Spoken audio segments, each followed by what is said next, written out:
Hello and welcome to a brand new episode of Black, White, and Red All Over. I'm Victor Dandridge, the hardest working man in comics. Brian Seymour, king of Comic Town here in Columbus, Ohio. Yes. And here we are back for a brand new episode where we're going to read, review, and recommend some books for you. I do kind of want to play with this new setup thing where we're actually talking about the dollars and cents of what we're recommending. Okay. So for my end here, which I think is kind of interesting, I have approximately $14 down here on the Goodreads that you should read. So if you have an additional $14, this is what I'm recommending for you to spend this week at the comic shop. I know, right? Yeah, about 14 also. Okay, yeah. All right. So that's kind of where we're staying in this space, but we only have one that's the same in that regard. So you guys are getting some goodies to pick from. Because it's the season, it is. Like, let's have you start us off with some creepy goodness. Okay, about a month ago, both Boom and Image, IMAGE, put out their anthology-style horror books. Right. Image's claim to fame one was Creepshow from the iconic Creepshow stuff, and Boom's was R.L. Stine. So, once again, high level. They released the same week. Okay. And I'm like, I can't not read both. Yeah. This week, I'm giving the edge to Stuff of Nightmares by R.L. Stine. Okay.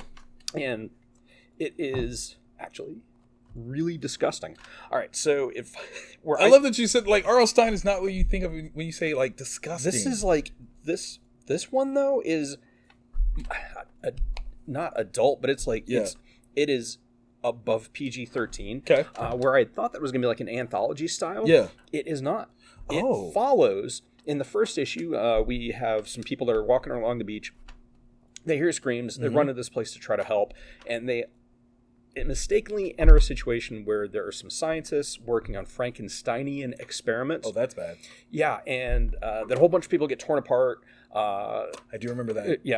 The laboratory is set on fire to get rid of any evidence of the test subjects. See nothing. And the scientists flee. And that's where I thought I was going to pick up, like, the cautionary tale of, like, you don't mess with science. And then, but no, the story follows those scientists. Oh. And partially the survivors from the fire. That's good. Yeah. And that's where I was like, oh, wow, go on. And so it's them trying to set up another laboratory. They didn't learn the first, okay. Oh, no, not even close. Okay. Yeah, they're trying to... Now, one of the really cool things about these scientists are they locally source all of their products. That's not good. And when you read this, you'll think, no, you'll be like, Vic, no, you don't locally source that stuff. But they do. Oh. And then madness ensues. Of course. Yeah. So, R.L. Stine hitting us with like somewhere between PG-13 and rated R. Very, very cool. I like it. Not quite as dark, but it's got a touch of it. This was one. It was in my stack. Vanish #2, Donny Cates, Ryan Stegman, Image Comics. It's the second issue of their creator-owned series where magic is real. We find out that this world of superheroes and all that fun stuff are actually exiles from this magical place called Everkeep. One such, bad grouping did some horrible things, and this kid who's now grown up, magic wielder, has been hunting them down and is finally starting to find them, and it's a problem. This starts off with, I don't know what's going on with Image writers this week, but making references to a particular date in September. Why? That's two this week. It's two different writers, two different books, but all Image.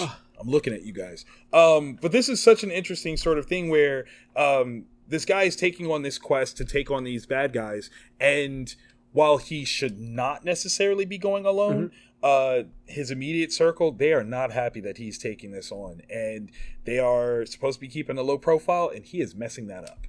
So, yeah, that's a fun one. Yeah, good times. Yeah, it's such a fun book. It's got like this 90s extreme kind of vibe to it. It's like grown-up Harry Potter. Yeah. It's Harold Potter. Yes. You call him Harold Potter, doll. But yes. All right. I'm just going to keep going with it. Creepshow.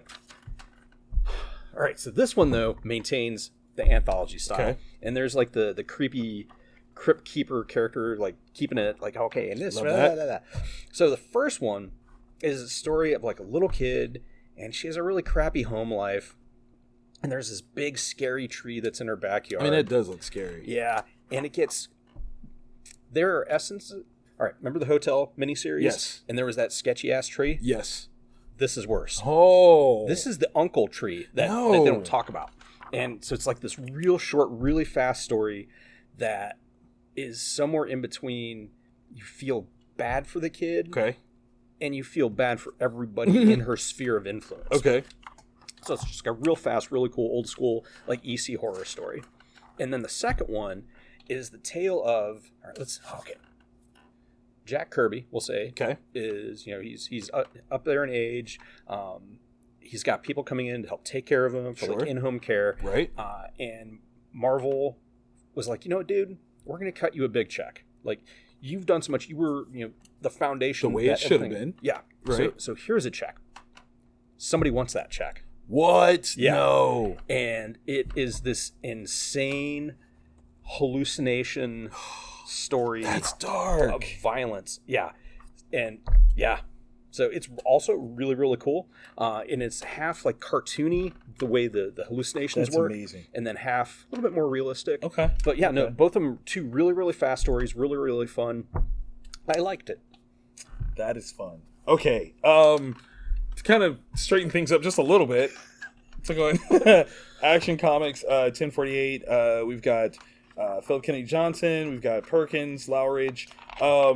Okay, so this is part 3 of Kal-El Returns series. But this is setting up some stuff. Okay, so Kal-El has come back from Warworld. Yes. His tenure there. He's brought 2 young, presumably empowered individuals, young ones, that he's kind of adopted. And they are trying to get them acclimated to Earth life, right? The problem is that one of the kids is imbued with an energy and essence that has resonance with the new gods of New Genesis and Apocalypse. Is he like a new god? He potentially has the essence of one of the old gods in him that would make him a god of gods. And so clearly the New Genesis gods feel like they should have a say in what beings carry that kind of power and what happens to them. And they decide to invoke their opinion. Mm-hmm. And some people agree, some people disagree. Yeah. I would say in terms of disagreements, when I say no, I said no. Yeah. When I say no, don't make me tell you again. But that is a wrecking crew. So this is going to be an interesting thing. But what I love about it is the underlying human context of, is it good for Superman to be back? He was gone. There were certain levels of threats that did not encroach on Earth. Now that he's back, they're going to come back. And is that a good thing for the rest of humanity? We will see. That's a great question. Right? Like, Lex Luthor has been, like, saying this the entire time. For the whole time. And now we're going to see that play out. Yes. Great showcase. Oh, very cool. Yeah.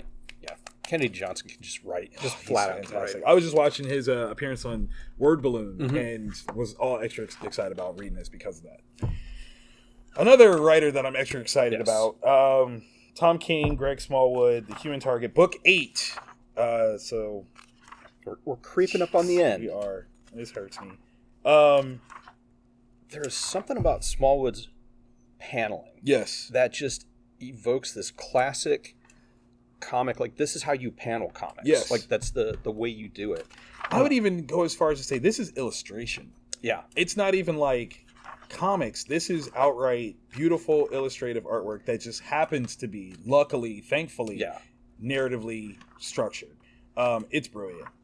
This was a quick read. Yes. But only because it's so very, like, dialogue centric. Yes. Character interaction, if you will. He loses a day. That's like the thing that keeps... Like, that's it. Like, that's the worst part. Like, because you forget, right? Like, why is he so concerned with what time it is? And then you're like, oh, that's why. Yeah. If you're not familiar as the Human Target setup, he took on the role of pretending to be Lex Luthor because Lex was certain someone was trying to assassinate him. Well, Lex was right. He was right. And unfortunately, he got poisoned by pretending to be Lex. And this poison is so potent, he only has a number of days left. And trying to unravel the mystery as to why, how this has occurred. Yeah. The first half of it, he found out who was responsible for accruing this poison. Yeah. And that person technically has been dealt with. Yes. Technically. There has been a karmic justice of sorts. A little bit. But there are ramifications and fallouts of that that are now hitting the page. Yeah. So... And I fully get this dude's... 1,000,000%. 1,000,000%. He's not wrong. Yeah. He's not wrong. Yeah. I respect it. It's one of those characters that doesn't get a lot of love outside of an era, if you will. Yeah. But I'd be curious as to learning more. Like, he's a fun one. Yeah. He's a fun one. Because that's one. Because I was taken back to when that series was initially coming out. I'm like, oh my gosh. How many people won't know who this character is? Oh, a bunch. Yeah. Brief showcase in Justice League Unlimited. Not really explained as to who they were. So maybe you've seen them in places. I'm sure there's an action figure somewhere. Yeah. But if you don't know, you don't know. Yeah. And what an interesting character. Like, that's... I would watch a show. Oh, 100%. Like, that would be a brilliant show, actually. WB just got a new head guy. That would be... Oh my God, that would be fun. Yeah. If Peacemaker showed... Okay. Yeah. You could slot them in so many different... That'd be amazing. Okay, so if you have an extra $14 when you're going to the comic shop, these are some good choices for you to look at. Yeah. If you want some more horror-oriented stuff, check out Rise Picks. If you want something a little bit more superhero-oriented, check out mine. There you go. Okay, going into the must-reads. Yeah, looks like... Same? We have all three the same. Yeah. So it's about $12. Thereabouts, yeah. So... Not too bad. If you got just over $10, you can grab most of these. So I would say 15 with tax. Yeah. Okay, where do you want to start? God, that's I don't know. That's the tough part. Because in all honesty, they are all worthy of that. They are high marks. That book of the week, and they're thematically connected too, which I think is kind of crazy. Man, that's tough. Let's start here. Okay, and just work our way back, if you will. For Boom Studios, Simon Spurrier, Charlie Adlard, Sophie Dodson, Damn Them All, issue 1. This graphically, like from the cover, I was like, yep, I'm reading that. Like, this is beautiful. And Charlie Adlard, who you guys definitely should know from doing almost all, I think that's fair to say, a vast majority of The Walking Dead. This is brilliant. So it's kind of Constantinian. Yes. But weirdly a little darker. Like that's the thing, is actually it's darker. Yeah. So the art right away, because of Charlie's work, it feels like home. If you've read any amount of Walking Dead, you're immediately pulled into it and you feel comfy. Absolutely. In a place that should make you really, really uncomfortable. We're talking the British criminal underworld. Right. Except there is this acknowledgement of magic. Yep. They believe in it. It's a real thing for them. We start off with like an introduction and removal of a character. Yes. Who sets the stage of sorts for everyone's understanding of what this is. Like, what is the occult in this underworld? And listen, in terms of funeral send-offs, I appreciated the honesty. Yeah. There was a lot of honesty. It was kind of amazing. Yeah, I mean, well, you're burying like a former magical mob enforcer. Yeah. Like, I mean, how do you sugarcoat that? You don't, right? Like, because I mean, obviously you'd be lying, and this is like a sacred thing. You don't lie about this guy. Yeah. But I think that's kind of the fun part, is that so you set the stage, right? Like that's the backdrop to this. You have who is essentially, arguably, his apprentice, his heir, so to speak. Yeah. And we also have this third-party person who is certainly not from the area, who is going to... That was an interesting reveal. Very, very. But it sets up more questions. It certainly does, because that's not bereft of magic unto itself. Right? So there could be some things. Yeah. This could be like 48 hours, but with Constantine magic, right? So you got two people from different walks of life. Oh my gosh. Clashing culturally, but having this, intended goal. That's what I got out of it. Oh my gosh. That's what I got out of it. It was like Constantine and Tara from True Blood. Yes! But like because there you go. Yeah. Oh, there you go. Oh god. Yeah. It was super super good. If you've been complaining that you want to read some more Constantine stuff, but you hate how when they brought him into the main DC comics, made him a superhero. He was like a superhero and like watered him down. Elle is your girl. Yeah. She hits that nail right on the head with a hammer. Yeah, literally. Yeah, she tried. Right. God, yeah, this was really really good. Yeah. I was expecting it to be good, right? But I was surprised how awesome it was. Yes. It was one that, like, it was my first read for the week. And, you know, as always, when we come in, I'm trying to read, and we end up having conversations. And so it's always hard to, like, get that first one started. But I kept coming back, like, nope, I got to finish this. Yeah. And the context of where it seems the occult world is, that's going to be wild. Yeah. So I think that's going to really bring home that 48 hours kind of vibe to it, that something else is happening and these two separate individuals have to address things in a certain way. It's going to be good. Yes, very good. Okay. Doesn't get any easier to pick. It doesn't, but I'm going to go out on a limb and say that we should do this one as my pick of the week because I believe this one is your pick of the week. Yeah. So, we got a double dose of Mark Millar goodness this week. Miller World is kicking out some crazy goodness. We've got Magic Order Volume 3, Number 4. And based on this cover, we are picking up a thread that so perfectly was left behind last issue, but teased in the second issue because Mark is evil that way. Okay, obviously, as a fan of the Magic Order, this is the third volume, people, so don't make me go all the way back. But, you know, it's this family, the Moonstones, that are guarding magical usage and things like that in this world. In this third one, though, we're actually kind of seeing a little bit more behind the scenes of the organizational woes of them having to check themselves and each other from using magic for their own personal gain. Because you could do that. You could. There's consequences, but you could do that. We have been given little teases here and there. We get a context of Uncle Edgar, who we've loved since the first volume. He's been great. Holed up in the castle within the painting, and it's been understood that there's a reason. Yeah. We have an understanding of that reason now. Yeah. And now we really have an understanding of that reason. And he's jealous. It's not good. He's very jealous. Yeah. He doesn't want to be there no more. And he seemingly was comfortable where he was. Like, oh no, this is where I was and this is why. It's cool. But you've kept him in a place where there is unlimited access to the totality of human knowledge and experience. It's a bad plan. I'm sure they didn't see that coming. They should have, but they didn't. And then, as we were talking off camera, we get the seemingly sinister scheme of a character that's recently introduced in this series. Yeah. Projected against another character who we've come to know and love. Yeah. And last issue, like, set up this very dastardly thread. Yeah. Like, it was going to go one way or another. It was either going to go to this place of, I'm going to teach you stuff. I'm going to be the mentor that nobody else will have the guts to be because of how powerful you potentially can be. Right.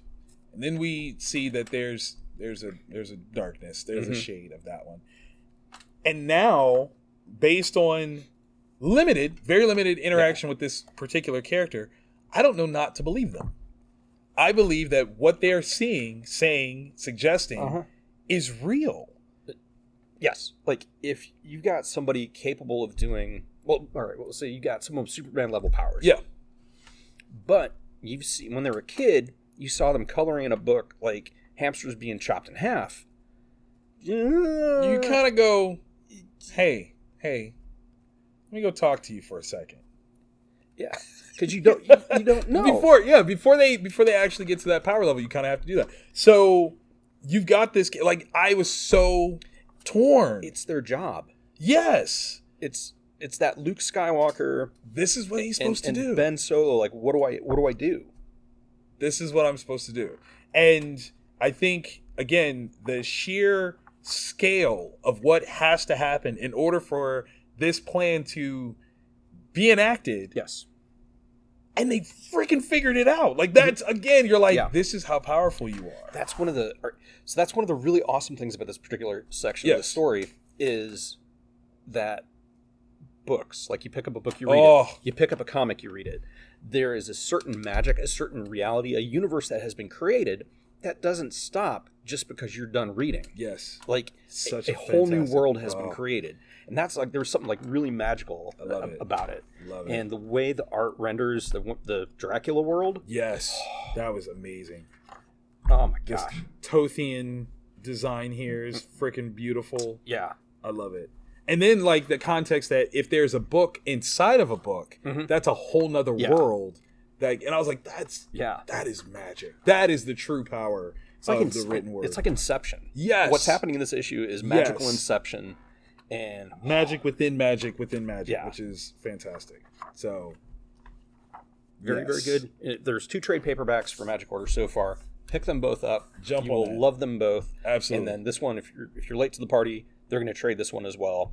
Can't miss. All 3 volumes. Yes. This is my book of the week. I've been such a fan of this series.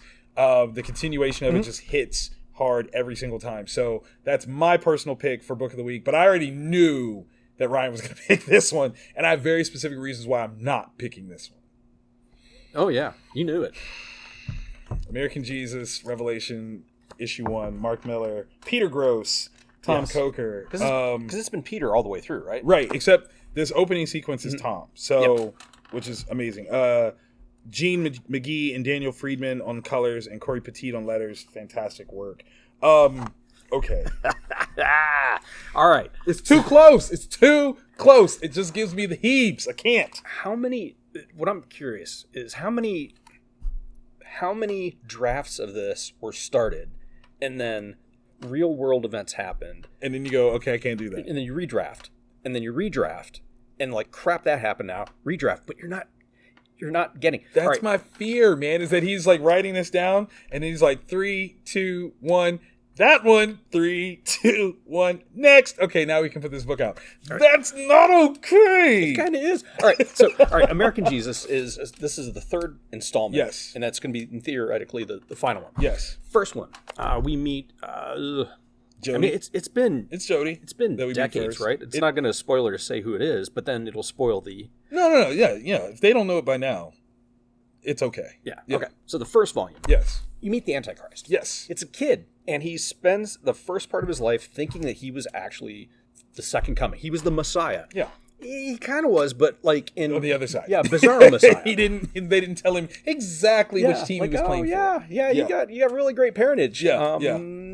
So anyways, the second volume is the actual second coming of Christ. Yes. And she is not happy at all. And we're kind of curious to see where this goes. Yeah. This volume is the culmination. The two are going to interact for the first time directly. It's gonna get crazy. It's gonna get nutty. Yeah. So we. The first. Okay.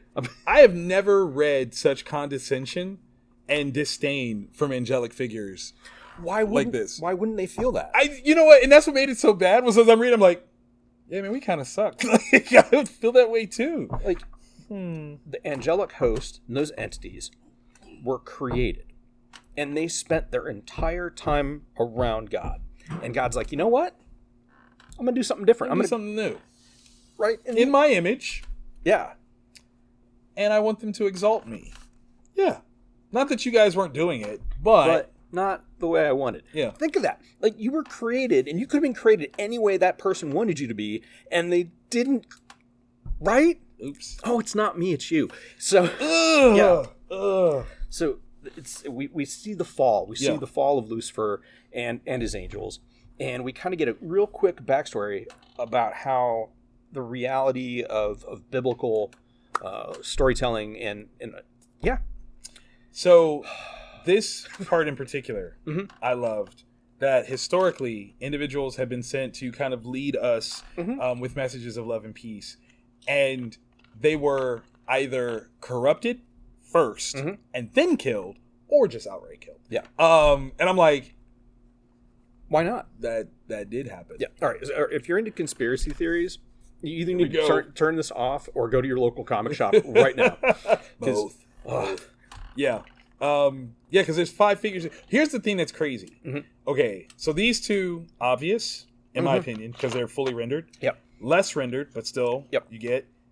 I still understand who they are, and that's crazy to me because there's virtually nothing there, not a face, but I know who they are, related, and that's like, wow, these things are imprinted as situations in American history, and which he's is using that, which is interesting to me because they're all American. Well, yes, okay, most of them, 80% of them, are American. Yeah, I'm curious if that was a choice. Like, are there people from the UK that might have fit in, but like because we're Americans, we're just gonna be like, that's an interesting one. Yeah, because it's but that's also with America. We have this very America first like view of the end times and apocalypse. What if there are different versions of this? Like there's a UK version, there's an Asian version, there's a South American version.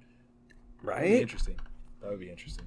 Oh my gosh! And we start to get into the guts of how this grand satanic conspiracy has been built up. This was messed up. I shouldn't have laughed. I shouldn't have laughed when I realized what was happening.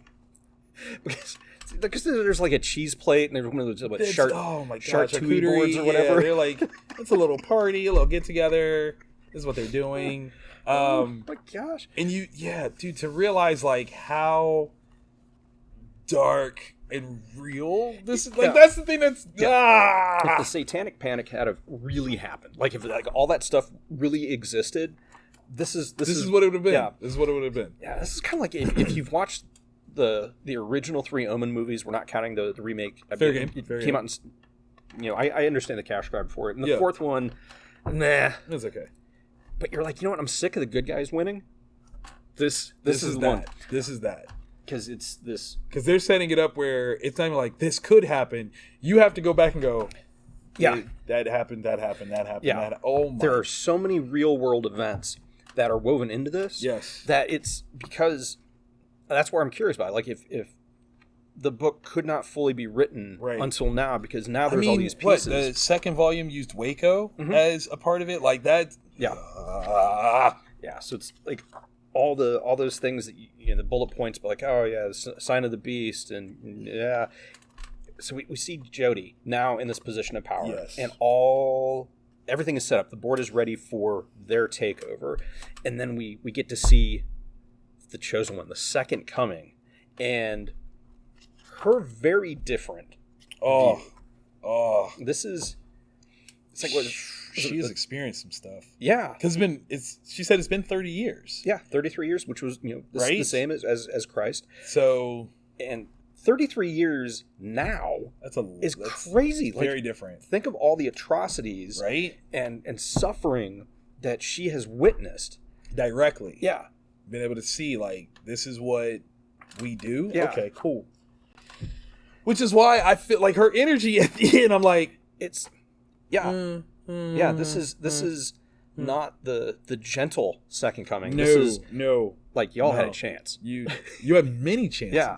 You had a ton of chances, and you gonna learn today. Yeah. You gonna learn today. Okay. Yeah. The peaceful dude, the turn the other cheek dude. That was a long time ago. Yeah. You had him once. You had that one, and he turned his cheek, and is what you did. Yeah. Okay. Somebody got to be the bad guy. I'll be the bad guy. That's the thing that makes me so like twisted up inside, because I'm like, the way this is going to be positioned, we know who's going to be seen as bad by the general public, and that's scary. Well, that's right. As I know. Yeah. So like, that's also the kind of stuff I read about. Like why do you do this? Oh my gosh, I don't know. Creepy. I was born Catholic, and then I kept reading, and I kept finding other books right there. So and that's the other spicy thing. Yeah, is there's like the little splashes of stuff because I think Mark is Eucharistic minister. He is. So like I feel like there's some things that he has innate knowledge. The magic that you weave, sir. Yeah, I mean this is the horror stuff. Yes, that the apocalyptic revelational horror stuff that gets me out of bed every morning. Yeah. And if I'm not mistaken, this is coming to Netflix. It's already either already on there or it's coming in a couple of weeks. Yeah. But it's Spanish translation. Oh, sí. Yeah. Have you seen that? No. That's Spanish for no. You're terrible. You're terrible. I hate myself. But no, like I want to say that it's coming to Netflix. It's now I can't think of what it's called. Oh, it's like that is so my fault. or something? It's like El something. Maybe it's like whatever Chosen is in Spanish. Yeah. I think that might be it. But yes, like we're gonna see that first story of 12-year-old Jody. Crazy. Yeah. Absolutely brilliant. Good read though. Good read. I knew you were gonna pick that as your book of the week though. I knew it. I was like, that's a Rye book. That's a Rye book. 100%. Too close to the end for me. I'm scared. No, give me my magic order. It's just as horrifying, but in a different way. In a different way. People don't know about it. Exactly. And I like the mystery. That's what it is for me. So again, if you have like literally $5 to buy your books, I suggest Magic Order Volume 3, Number 4. Rye says, Darkness. get it all. Bottom line, $5. You take home some Mark Miller, and you will be a happy reader. Absolutely fantastic. In terms of the must reads, though, definitely $13, $15 with tax. Can't go wrong. There you go. And if you have a solid 30 to drop this week, take the whole shebang. Mm-hmm. I think the whole bundle will get you good, and you'll have some great reading. So we hope you guys love that. Enjoy the recommendations. If you did, click that thumbs up. We need that validation in our life, and the algorithm needs to be told that we're doing our job. Yeah, comment below. Let us know what we missed. Let us know what you liked or disliked. And we do this every week. That's right. So hit the subscribe button, which looks a lot like the Taco Bell symbol. Ding. Mm-hmm. Yeah. And we'll be in your DMs. Like Mark Miller's in my dreams. Right now. Creeping up my spine. Not okay. Stop it. You're excited about this. Like you're looking forward to having that midnight chat. Stop it. It's because they were cold. Okay, it's not because they were scared. Nope, I'm leaving. That's how it works. Nope. Yeah.